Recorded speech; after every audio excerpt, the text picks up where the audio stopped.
प्यार, ये शब्द सुनते ही दिल में कुछ पिघलता है, लेकिन कभी कभी यही प्यार जहर बनकर नसों में उतरता है।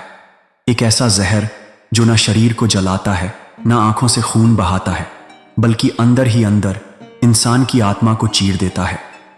इस वीडियो में हम जानेंगे वो हर एहसास, हर इमोशन, हर चाल जिसे लोग प्यार समझ बैठते हैं, लेकिन असल में वो एक मास्टर प्लान होता है, कंट्रोल का, पसेशन का और गिल्ट का।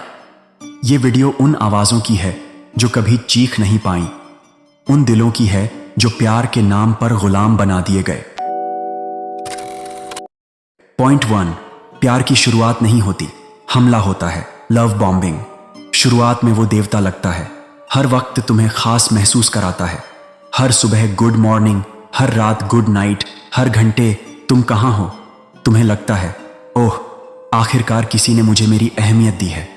लेकिन वो जो कर रहा है वो इमोशनली तुम्हें हुक पर चढ़ा रहा है, ताकि कल जब वो तुम्हें अनदेखा करे तब तुम तड़पो, रो और खुद को कम समझने लगो।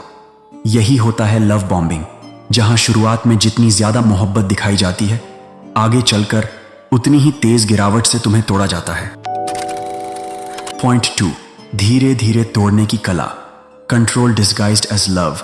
वो कहता है मैं तुम्हारे लिए पजेसिव हूं क्योंकि मैं तुमसे प्यार करता हूं। मैं तुम्हारे कपड़े, दोस्त, टाइम सब में दिलचस्पी इसलिए लेता हूं क्योंकि मैं तुम्हें खोना नहीं चाहता। सुनने में बहुत मासूम लगता है ना, लेकिन हकीकत यह है वो तुम्हें अपने तरीके से ढालना चाहता है। तुम्हारी आज़ादी उसे खटकती है, तुम्हारी हंसी किसी और के साथ उसे चुभती है।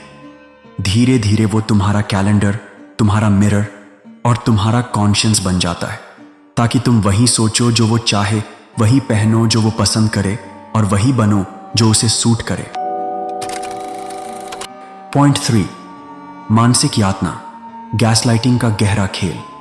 जब तुम उसके बर्ताव पर सवाल उठाओ, वो कहता है तुम्हें तो हर बात में प्रॉब्लम है, तुम ओवरथिंक करती हो, तुम्हारी स्मृतियां गलत हैं, ऐसा कभी नहीं हुआ था। और फिर तुम सोचने लगती हो शायद मैं ही पागल हूं, शायद मैं ही गलत समझ रही हूं। वो तुम्हें तुम्हारी ही सच्चाई पर शक करवाता है। यही होता है गैसलाइटिंग, जहां शोषण तो होता है पर साबित तुम होते हो over sensitive, toxic, dramatic. Point 4, सामाजिक अलगाव, आइसोलेशन। वो कभी नहीं कहता अपने दोस्तों से मत मिलो। वो कहता है वो तुम्हारे लिए सही नहीं है, मुझे तुम्हारे घर वालों की सोच पसंद नहीं। जब तुम उनसे मिलती हो तुम बदल जाती हो और धीरे धीरे तुम सबसे कट जाती हो। तुम्हें सिर्फ वो नजर आता है क्योंकि उसने तुम्हारी दुनिया को इतना छोटा कर दिया है कि अब उसमें सिर्फ वो और उसका मिजाज बचा है। Point 5, emotional manipulation. माफी मांगना भी एक हथियार होता है। जब तुम टूट जाती हो तो वो आकर रोता है मैं बिना तुम्हारे अधूरा हूं, मुझे माफ कर दो, मैं बदल जाऊंगा। तुम चली गई तो मैं मर जाऊंगा। और तुम फिर से टूटे दिल से उसे समेट लेती हो, सोचती हो चलो इस बार शायद सच में बदलाव आ गया हो। पर अगली बार जख्म और गहरा होता है और यह सिलसिला चलता रहता है, क्योंकि वो बदलता नहीं है, सिर्फ तुम्हारा सहने का स्तर बढ़ता है।